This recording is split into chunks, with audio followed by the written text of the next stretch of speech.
जय श्री राधे गोविंद। हमारी किशोरी जी हम सब पर अपनी कृपा बनाए रखे। आज हम इस वीडियो में पूर्णिमा व्रत कथा सुनेंगे। द्वापर युग में एक समय की बात है कि यशोदा जी ने कृष्ण से कहा, हे कृष्ण, तुम सारे संसार के उत्पन्न करता, पोषक तथा उसके संहार करता हो। आज कोई ऐसा व्रत मुझसे कहो जिसके करने से मृत्युलोक में स्त्रियों को विधवा होने का भय न रहे तथा यह व्रत सभी मनुष्यों की मनोकामनाएं पूर्ण करने वाला हो। श्री कृष्ण कहने लगे, हे माता, तुमने अति सुंदर प्रश्न किया है। मैं तुमसे ऐसे ही व्रत को सविस्तार कहता हूँ। सौभाग्य की प्राप्ति के लिए स्त्रियों को 32 पूर्णमासियों का व्रत करना चाहिए। इस व्रत के करने से स्त्रियों को सौभाग्य संपत्ति मिलती है। यह व्रत अचल सौभाग्य देने वाला एवं भगवान शिव के प्रति मनुष्य मात्र की भक्ति को बढ़ाने वाला है। यशोदा जी कहने लगी, हे कृष्ण, सर्वप्रथम इस व्रत को मृत्युलोक में किसने किया था, इसके विषय में विस्तार पूर्वक मुझसे कहो।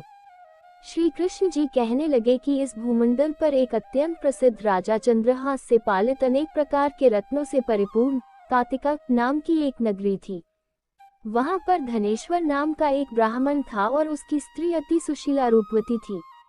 दोनों ही उस नगरी में बड़े प्रेम के साथ रहते थे। घर में धन धान्य आदि की कमी नहीं थी। उनको एक बड़ा दुख था कि उनकी कोई संतान नहीं थी। इस दुख से वह अत्यंत दुखी रहते थे। एक समय एक बड़ा तपस्वी योगी उस नगरी में आया। वह योगी उस ब्राह्मण के घर को छोड़कर अन्य सब घरों से भिक्षा लाकर भोजन किया करता था। रूपवती से वह भिक्षा नहीं लिया करता था। उस योगी ने एक दिन रूपवती से भिक्षा न लेकर किसी अन्य घर से भिक्षा लेकर गंगा किनारे जाकर भिक्षान को प्रेम पूर्वक खा रहा था कि धनेश्वर ने योगी का ये सब कार्य किसी प्रकार से देख लिया। अपनी भिक्षा के अनादर से दुखी होकर धनेश्वर योगी से बोला, महात्मन, आप सब घरों से भिक्षा लेते हैं परंतु मेरे घर की भिक्षा कभी भी नहीं लेते, इसका कारण क्या है? योगी ने कहा कि निसंतान के घर की भीख पतितों के अन्न के तुल्य होती है और जो पतितों का अन्न खाता है वह भी पतित हो जाता है। चूंकि तुम निसंतान हो, अतः पतित हो जाने के भय से मैं तुम्हारे घर की भिक्षा नहीं लेता हूँ। धनेश्वर यह बात सुनकर अपने मन में बहुत दुखी हुआ और हाथ जोड़कर योगी के पैरों पर गिर पड़ा तथा आर्तभाव से कहने लगा, हे महाराज, यदि ऐसा है तो आप मुझको पुत्र प्राप्ति का उपाय बताइए। आप सर्वज्ञ हैं, मुझ पर अवश्य ही यह कृपा कीजिए। धन की मेरे घर में कोई कमी नहीं, परंतु मैं पुत्र न होने के कारण अत्यंत दुखी हूँ। आप मेरे इस दुख का हरण करें, आप सामर्थ्यवान हैं। ये सुनकर योगी कहने लगे, हे ब्राह्मण, तुम चंडी की आराधना करो। घर आकर उसने अपने स्त्री से सब वृतांत कहा और स्वयं तप के निमित्त वन में चला गया। वन में जाकर उसने चंडी की उपासना की और उपवास किया। चंडी ने 16वें दिन उसको स्वप्न में दर्शन दिया और कहा, हे धनेश्वर, जा, तेरे पुत्र होगा, परंतु वह 16 वर्ष की आयु में ही मृत्यु को प्राप्त हो जाएगा। यदि तुम दोनों स्त्री पुरुष 32 पूर्णमासियों का व्रत विधि पूर्वक करोगे तो वह दीर्घायु होगा। जितनी तुम्हारी सामर्थ्य हो आटे के दिए बनाकर शिव जी का पूजन करना, परंतु पूर्णमासी को 32 जो जाने चाहिए। प्रातःकाल आने पर इस स्थान के समीप ही तुम्हें एक आम का वृक्ष दिखाई देगा। उस पर तुम चढ़कर एक फल तोड़कर शीघ्र अपने घर चले जाना। अपनी स्त्री से सब वृतांत कहना। ऋतु स्नान के पश्चात वह स्वच्छ होकर श्री शंकर जी का ध्यान करके उस फल को खा लेगी। तब शंकर भगवान की कृपा से उसको गर्भ हो जाएगा। जब वह ब्राह्मण प्रातःकाल उठा तो उसने उस स्थान के पास ही एक आम का वृक्ष देखा जिस पर एक अत्यंत सुंदर आम का फल लगा हुआ था। उस ब्राह्मण ने उस आम के वृक्ष पर चढ़कर उस फल को तोड़ने का प्रयत्न किया, परंतु वृक्ष पर कई बार प्रयत्न करने पर भी वह न चढ़ पाया। तब तो उस ब्राह्मण को बहुत चिंता हुई और विघ्न विनाशक श्री गणेश जी की वंदना करने लगा, हे दयानिधे, अपने भक्तों के विघ्नों का नाश करके उनके मंगल कार्य को करने वाले, दुष्टों का नाश करने वाले, रिद्धि सिद्धि के देने वाले, आप मुझ पर कृपा करके इतना बल दे कि मैं अपने मनोरथ को पूर्ण कर सकूं। इस प्रकार गणेश जी की प्रार्थना करने पर उनकी कृपा से धनेश्वर वृक्ष पर चढ़ गया और उसने एक अति सुंदर आम का फल देखा। उसने विचार किया कि जो वरदान से फल मिला था वह ये है और कोई फल दिखाई नहीं देता। उस धनेश्वर ब्राह्मण ने जल्दी से उस फल को तोड़कर अपनी स्त्री को लाकर दिया और उसकी स्त्री ने अपने पति के कथनानुसार उस फल को खा लिया और वह गर्भवती हो गई। देवी जी की असीम कृपा से उसे एक अत्यंत सुंदर पुत्र उत्पन्न हुआ, जिसका नाम उन्होंने देवीदास रखा। माता पिता के हर्ष और शोक के साथ वह बालक शुक्ल पक्ष के चंद्रमा की भांति अपने पिता के घर में बढ़ने लगा। भवानी की कृपा से वह बालक बहुत ही सुंदर, सुशील और विद्या पढ़ने में बहुत ही निपुण हो गया। दुर्गा जी की आज्ञानुसार उसकी माता ने 32 पूर्णमासी का व्रत रखना प्रारंभ कर दिया था, जिससे उसका पुत्र बड़ी आयु वाला हो जाए। 16वां वर्ष लगते ही देवीदास के माता पिता को बड़ी चिंता हो गई कि कहीं उनके पुत्र की इस वर्ष मृत्यु न हो जाए। इसलिए उन्होंने अपने मन में विचार किया कि यदि ये दुर्घटना उनके सामने हो गई तो वे कैसे सहन कर सकेंगे। अस्तु उन्होंने देवीदास के मामा को बुलाया और कहा कि हमारी इच्छा है कि देवीदास 1 वर्ष तक काशी में जाकर विद्याध्ययन करे और उसको अकेला भी नहीं छोड़ना चाहिए। इसलिए साथ में तुम चले जाओ और 1 वर्ष के पश्चात इसको वापस लौटा लाना। सब प्रबंध करके उसके माता पिता ने काशी जाने के लिए देवीदास को एक घोड़े पर बैठाकर उसके मामा को उसके साथ कर दिया, किंतु ये बात उसके मामा या किसी और से नहीं कही। धनेश्वर ने सपत्नीक अपने पुत्र की मंगल कामना तथा दीर्घायु के लिए भगवती दुर्गा की आराधना और पूर्णमासियों का व्रत करना आरंभ कर दिया। इस प्रकार बराबर 32 पूर्णमासी का व्रत पूरा किया। कुछ समय पश्चात एक दिन वह दोनों मामा और भांजा मार्ग में रात्रि बिताने के लिए किसी ग्राम में ठहरे हुए थे। उस दिन उस गांव में एक ब्राह्मण की अत्यंत सुंदरी, सुशीला, विदुषी और गुणवती कन्या का विवाह होने वाला था। जिस धर्मशाला के अंदर वर और उसकी बारात ठहरी हुई थी, उसी धर्मशाला में देवीदास और उसके मामा भी ठहरे हुए थे। संयोगवश कन्या को तेल आदि चढ़ाकर मंडप आदि का कृत्य किया गया तो लग्न के समय वर को धनुर्वात हो गया। अस्तु वर के पिता ने अपने कुटुंबियों से परामर्श करके निश्चय किया कि ये देवीदास मेरे पुत्र जैसा ही सुंदर है, मैं इसके साथ ही लग्न करा दूं और बाद में विवाह के अन्य कार्य मेरे लड़के के साथ हो जाएंगे। ऐसा सोचकर देवीदास के मामा से जाकर बोला कि तुम थोड़ी देर के लिए अपने भांजे को हमें दे दो, जिससे विवाह के लग्न का सब कृत्य सुचारू रूप से हो सके। तब उसका मामा कहने लगा कि जो कुछ भी मधुपक आदि कन्यादान के समय वर को मिले वह सब हमें दे दिया जाए, तो मेरा भांजा इस बारात का दूल्हा बन जाएगा। ये बात वर के पिता ने स्वीकार करने पर उसने अपना भांजा वर बनने को भेज दिया और उसके साथ सब विवाह कार्य रात्रि में विधिपूर्वक संपन्न हो गया।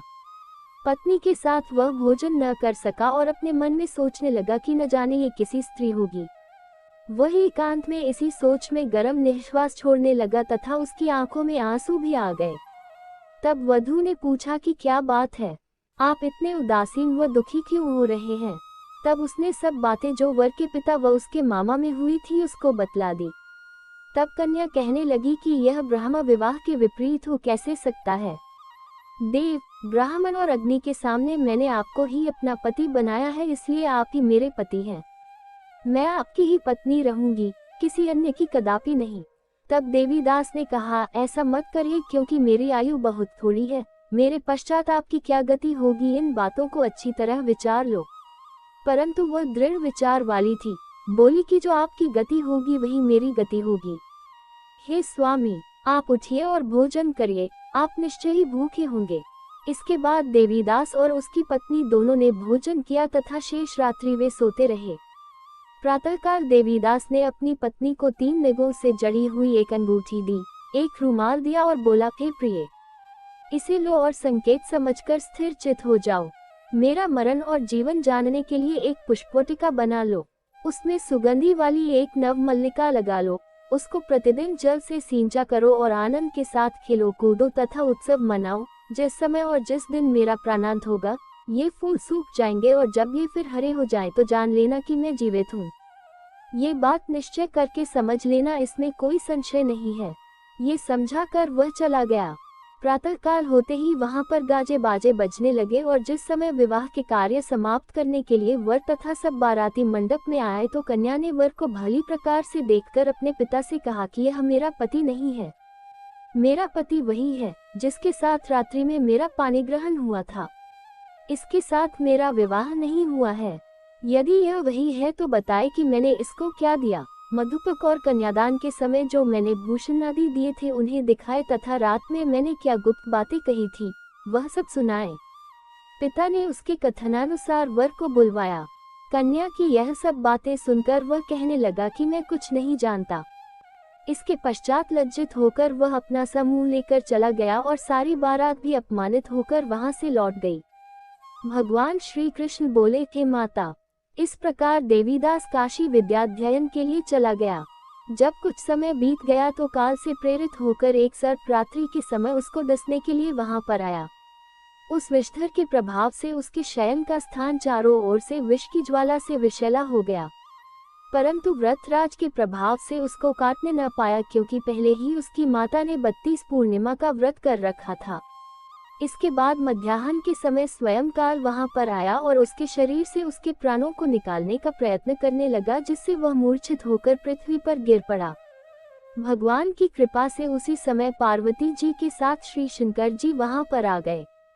उसको मूर्छित दशा में देखकर पार्वती जी ने भगवान शंकर से प्रार्थना की कि हे महाराज, इस बालक की माता ने पहले 32 पूर्णिमा का व्रत किया था, जिसके प्रभाव से हे भगवान आप इसको प्राण दान दें। भवानी के कहने पर भक्त वत्सल भगवान श्री शिव जी ने उसको प्राण दान दे दिया। इस व्रत के प्रभाव से काल को भी पीछे हटना पड़ा और देवीदास स्वस्थ होकर बैठ गया।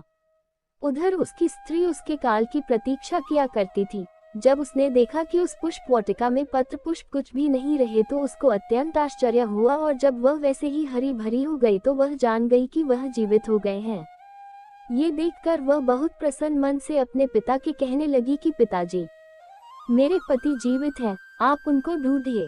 जब 16वां वर्ष व्यतीत हो गया तो देवीदास भी अपने मामा के साथ काशी से चल दिया। इधर उसे श्वशुर उसको ढूंढने के लिए अपने घर से जाने वाले ही थे कि वह दोनों मामा भांजा वहां पर आ गए। उसको आया देखकर उसका श्वशुर बड़ी प्रसन्नता के साथ अपने घर में ले आया। उस समय नगर के निवासी भी वहां इकट्ठे हो गए और सबने निश्चय किया कि अवश्य ही इसी बालक के साथ इस कन्या का विवाह हुआ था। उस बालक को जब कन्या ने देखा तो पहचान लिया और कहा कि यह तो वही है जो संकेत करके गया था। तदुपरांत सभी कहने लगे कि भला हुआ जो यह आ गया, और सब नगरवासियों ने आनंद मनाया। कुछ दिन बाद देवीदास अपनी पत्नी और मामा के साथ अपने श्वशुर के घर से बहुत सा उपहार आदि लेकर अपने घर के लिए प्रस्थान किया। जब वह अपने गांव के निकट आ गया तो कई लोगों ने उसको देखकर उसके माता पिता को पहले ही जाकर खबर दे दी कि तुम्हारा पुत्र देवीदास अपनी पत्नी और मामा के सहित आ रहा है।